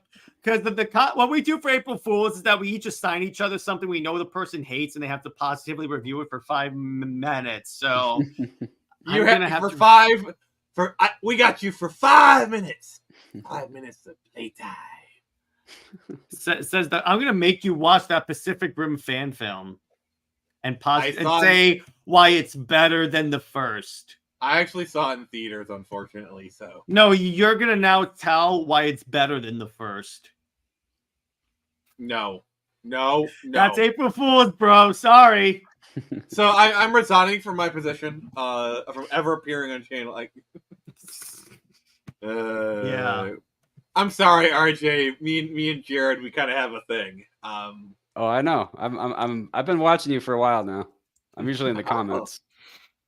All right. So as a fan of our content, I want to ask you, what is it about me and Jared's toxic relationship that you find so appealing? Toxic Well, is an understatement. It's fun to watch friends jab, and B, you guys know a lot about comics, which I can't say for everyone who streams. Like, I don't know about Or on I don't Twitter. know about, I mean, Yeah. I don't know. Jared's kind of an idiot, but you know. No, you clearly are Remind actual me, comic who book comes fans. on my channel for self promo? Who comes on my channel for self promo? Yeah, I'm talking about you and me, dude. Remember, Jared, you're in my castle now. You're, And remember, in you're my in Nick's dojo right now. if you're not careful, Jared, I'm gonna put some dirt in your eye. Are you gonna dance and like edge out your collar? You're gonna wear your hair down like Bully Maguire? You know, I think that got trashed more than it deserved. I think millennials felt There's offended too much by how being done in emos that were portrayed movie. accurately. Yeah, there's too much being done in that movie, and Venom was abysmal. yeah, there's a good movie it buried in there. Yeah, it's buried. It's in there. You see, guys, what happened when Superman died?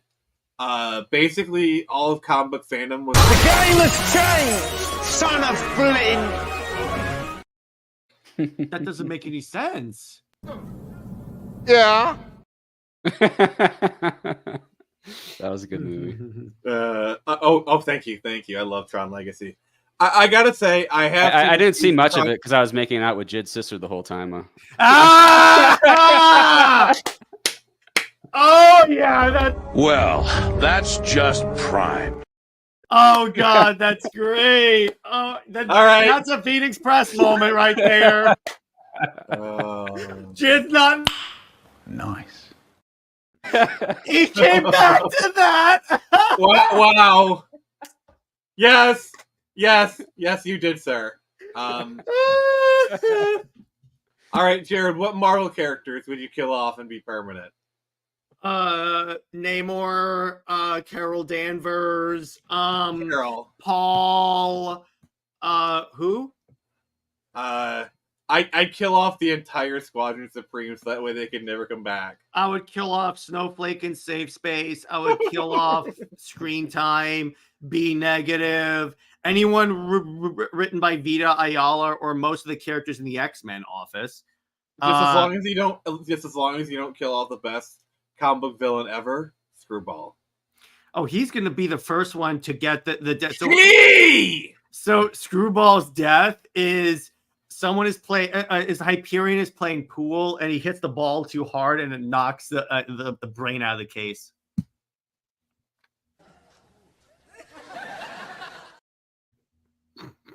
Yeah, pretty much it's that. And then I'm going to kill all the Avengers and replace them with the Squadron Supreme, the good Marvel team. So they did a storyline where they basically turned the Marvel universe into the DC universe, and it's better. Jared, I'm going to do that on my channel. So this is going to be. Let me show you my review of when we're doing Squadron Supreme. Crap, mega crap. You say that now. Watch. Neck will say that the Squadron Supreme book was Watchmen before Watchmen came out. What? Yeah, it did exactly what Watch. So in a way, you could say Alan Moore ripped off Watchmen from Squadron Supreme. This is Jared's review of Squadron Supreme. I'll be in my bunk. Of course, you have that moment from the show by the worst director of all time. I typed that in the when you guys were talking about the ships. That's exactly. Wait. You were looking up ships during this? What have you done? Oh god. So just let everyone know. StreamYard raised their prices last month, so I'm actually switching to Restream next month. So like after this week, I'm actually gonna be done with StreamYard. So there will be a bit of a transition period.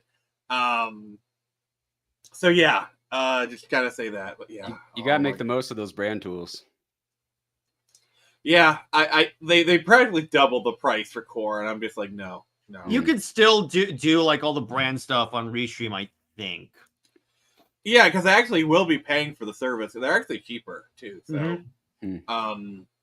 see what StreamYard doesn't realize is Weapons are part of my religion. like, I'm sorry, but you should see. Like, I just have like this long list. You got a pretty big vault there. Oh yeah, you should see mine. I have the entire Snyder Cut, but broken up into 10-minute segments. Damn. Oh yeah, he literally has the Snyder Cut uploaded to his StreamYard. But this is my favorite clip. This always makes Jared mad. Hi everybody, this is Zack Snyder. I'd like you all to check out this amazing comic called Screecher, made by the Every So Cool Phoenix Press. It's currently on Kickstarter, so give it a look if you want something to fill that void.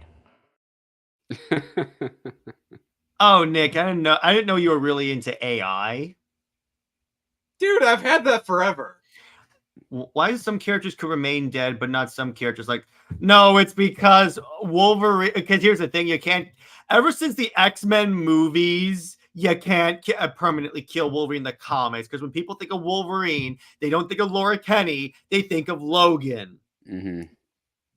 Yeah, and my thing is when you have a character like making Laura Wolverine or Elektra Daredevil, it doesn't allow these characters to stand out on their own. They're getting kind of like the sloppy second hand-me-downs.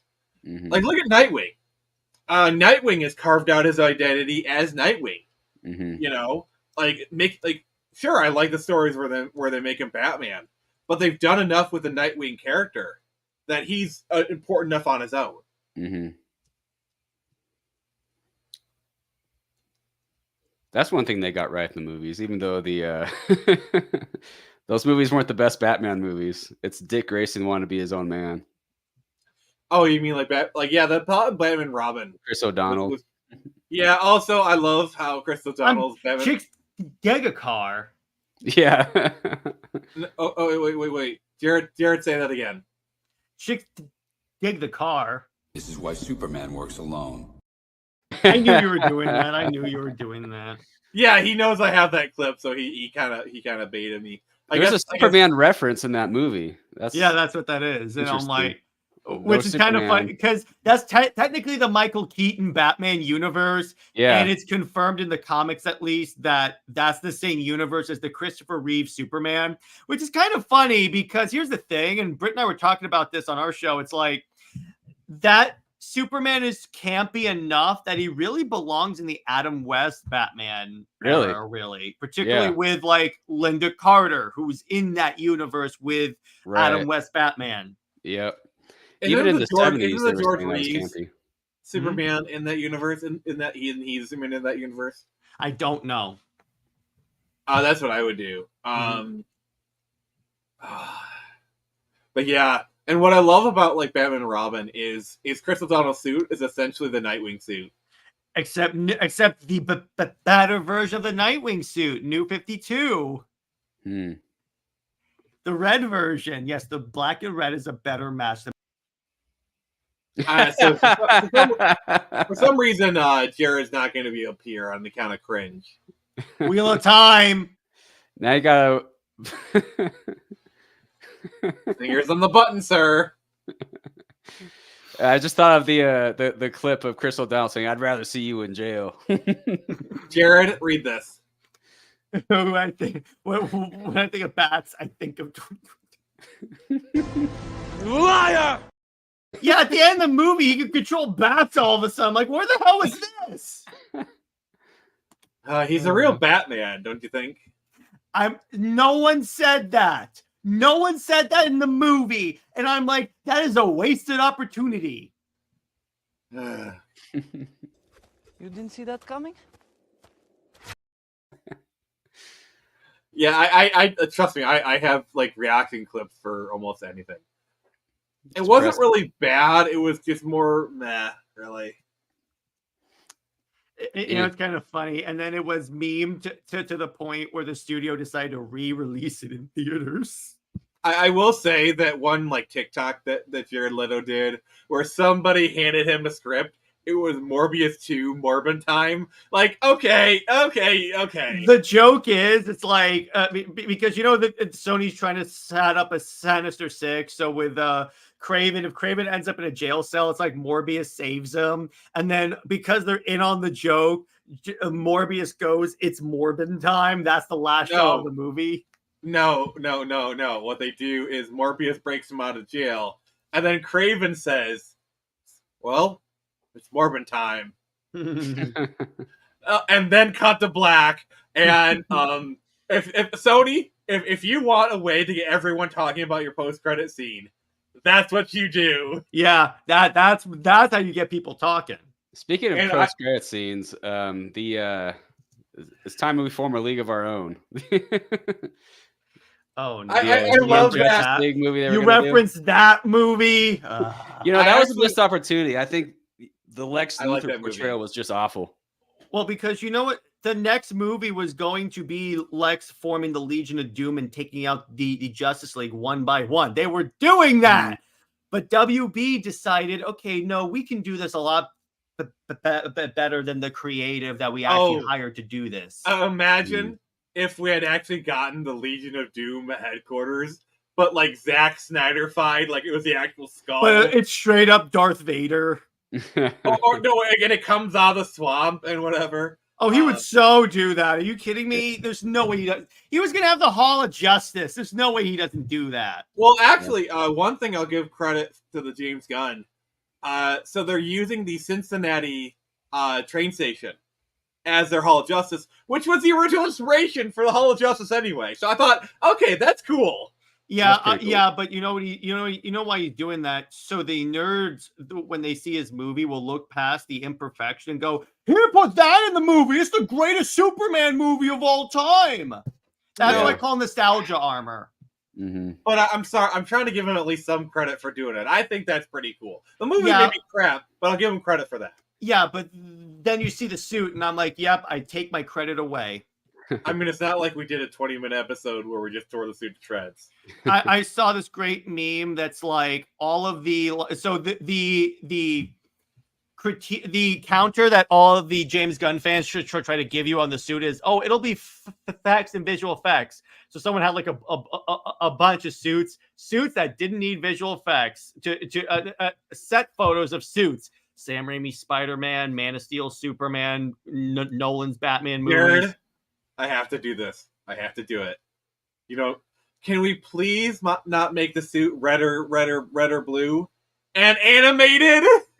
That's a good point. Deadpool suit or frickin' Wolverine suit in Deadpool Wolverine. I mean, I was talking about the Green Lantern. I was making that. I know. Yeah. I just think what would make the Batman versus Superman movie good, besides a lot of things, would just watch be the extended cut. It's way better. Yeah.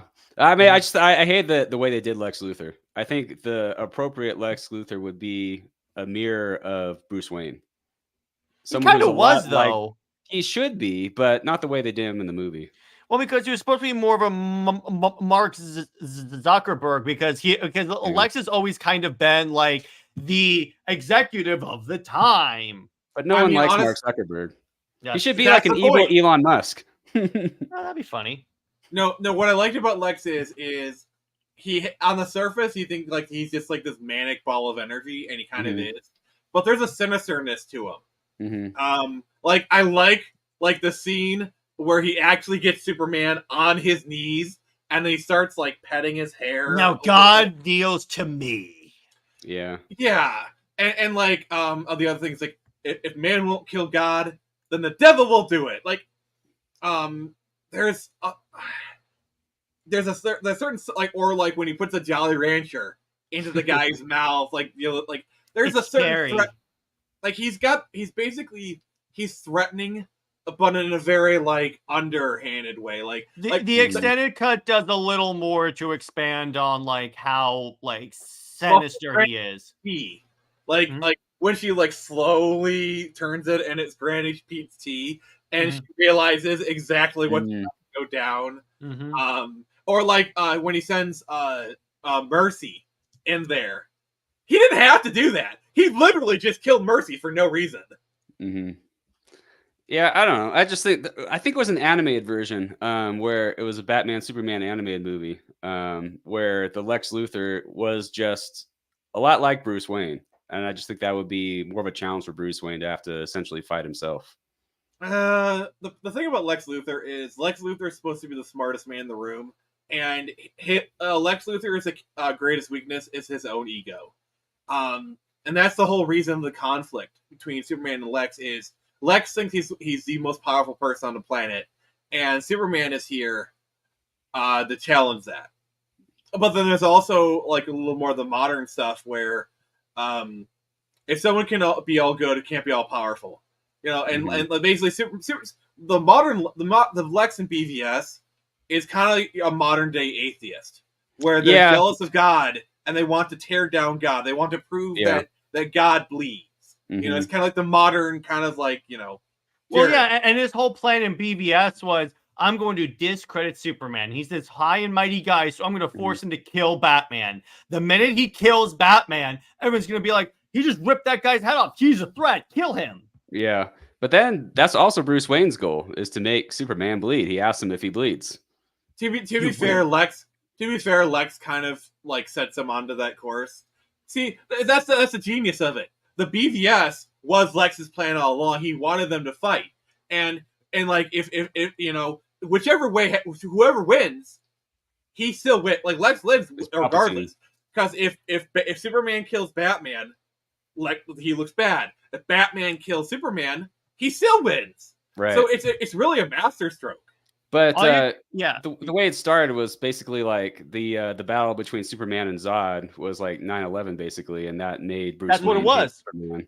Because the way Zach approached it is, if these heroes existed now, if they were in this world, this is 100% how they would be treated. Particularly someone like Superman, that's like this good guy, but he has the powers to burn the whole planet down. Well, yeah, the thing is, a lot of these movie universes, they have like this one event that the entire world is based upon. Like with the MCU, it's a battle in New York.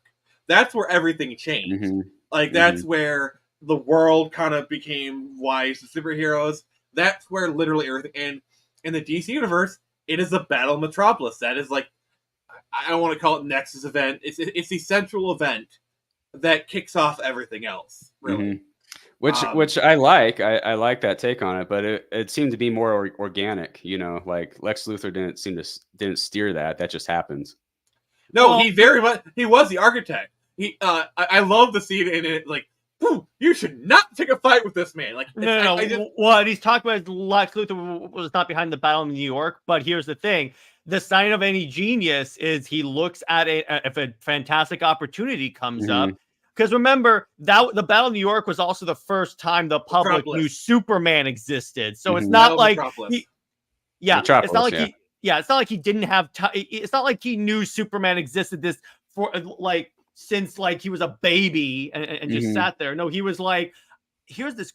So the purpose of BVS, the reason why Batman is so like radical in killing Superman is because the idea is that you have this being that has these ridiculous powers, and when they battled, it basically wrecked the entire city. So we don't want this to happen to the Earth. And if there's a 1% chance that can happen, and this is an actual concept in like morals, we have to take it as a certainty because we can't take that risk with someone that's this powerful. I just like that. That's why in Justice League, he's operating off of faith. Because he's choosing to have faith that 1% will not happen. So you're basically like it's basically science. It's a kind of like a science versus religious debate there. Almost. Yeah, and they do paint Superman as kind of a Jesus figure. But paint him? Has been. They literally have they him do literally like, make him that. Yeah, right. I know. They always do that in the comics, but even there were some parts where I'm like, Zach, you're going a little too much with this. It like was when he very on floats the out of the nose. ship and he goes, oh. Yeah, it even was in very on the nose. BVS, like when the flood and they painted the S and he's like standing above there in the sun, it's like kind of like very. Or when he's carrying the ship by the chain, it kind of looks like Jesus carrying his cross. Yeah, exactly. Yeah, it's very on the nose. But I like that the event, the Nexus event, if you will. All right, we gotta have some name for it. The Battle of Metropolis. It gives Bruce Wayne an organic reason to be afraid and want to make Superman bleed, and Lex Luthor takes advantage of that. Yeah, but I like that they both have similar motives, and they're very, in a lot of ways, similar characters. And I thought it was a missed opportunity to not build on that more. Okay, that's fair enough. The other thing I'll say is, whenever you see Lex after he gets his head shaved, he's a lot more menacing. Like he's a lot more the Lex we know once his head gets shaved. Even in the version that we don't talk about, or where it talks about League of His Own, he's still the Lex we know. He's more the Lex we know. What else? The other thing that would have made that movie better is just the not having the Martha thing. Here we go. If you excel could it have been done better? Yes, but what they were doing, what that scene basically was, it was so you have this guy Superman who has all these powers, who's like, as far as Superman knows, an alien, and he's about to be killed. All he could think about is saving his mom, and he's like, the minute you put, and the thing about it, the reason why the Martha thing actually, in my opinion, works because bearing in mind that Batman's mom is named Martha. The reason why that's not really that much of a joke, but it actually really works, is because Bruce Wayne has always blamed himself for the death of his parents. Granted, he didn't really have anything to do with it, and plus he was a kid. There's not much he can do, but he's always mentally blamed himself for it. So when he hears that, it's kind of like, I have the opportunity to make up for that, which if you notice, when he tells Superman, I'm going to go save your mom, he goes, I'm going to make you a promise. Martha's not dying tonight. So it's kind of like he kind of gets it. First off, he's like, this is just and plus it kind of factors into Bruce Wayne then realize I have become Joe Chill in this scenario. Yeah, it's I thought, I don't know, from a story perspective, I could appreciate it, but the way it fit into the script, and the way it was executed was bad. Yeah, the execution needed work, but I get from a story perspective what they were doing. Yeah, I don't know if I would. I think they hinged too much on one moment, and especially in a longer film to pull that off. Yeah. Oh, your sound got weird. Yeah, Nick. Oh. There you go. You're back. I'm totally not, planning something. All right. There we go. So yeah, like the warehouse fight, I think is what made him. This is pretty much the Arkham. That is literally Arkham. Oh, you're doing that scene. All right, there you go. And there's no wait. Okay, this time. I'm a friend of your son's. I figured. I love that. I love that. Okay, you want to know my favorite piece of trivia, and then we'll start to wrap up. So Diane Lane plays Martha, and Bruce Wayne plays Batman. RJ, have you ever heard of a movie called Hollywoodland? Yes. Oh no, I know what he's referencing. So yeah, I know where you're going. It's a story about George Reeves' Superman, and Ben Affleck plays George Reeves' Superman. And in this movie, he has a love interest, played by Diane Lane. Oh, wow. Jared, we have to cover that movie sometime. Nah, I can't market that on my channel. It's Superman! No, but it's not about Superman. It's not called Superman, so I can't really market that. Oh, come on. You know you can market it. I can't. For the last time, I can't market that. Well, then I'll do it on the Friday night feature and force you to come on the show. No, I probably won't. I have no interest in that. And that's why you won't have it on your show. Let's just admit it. But well, no, that and my audience probably is not interested in it, so trust me. I think you're just coping, but you know. So RJ, what's this about this comic book you have? So it follows Orion, who's the leader of basically what's a Navy SEAL team. They're called the Alphas, and they're a squadron of fighter pilots, also Navy SEAls, because it takes place 1,000 years in the future. So everyone flies ships, and that's why you got these cool starfighters called the Aerostar. Basically, the premise of the book, there's a hostage situation, and Orion's love interest happens to be one of the hostages. I don't want to give away too much of the backstory. It takes place in sort of a dystopian, distant future. Well, if you a lot of action in it. If you guys want to know more, you can check that out right here. Link has just been put in the description. So Jared, where can people find you and what you got going on, sir?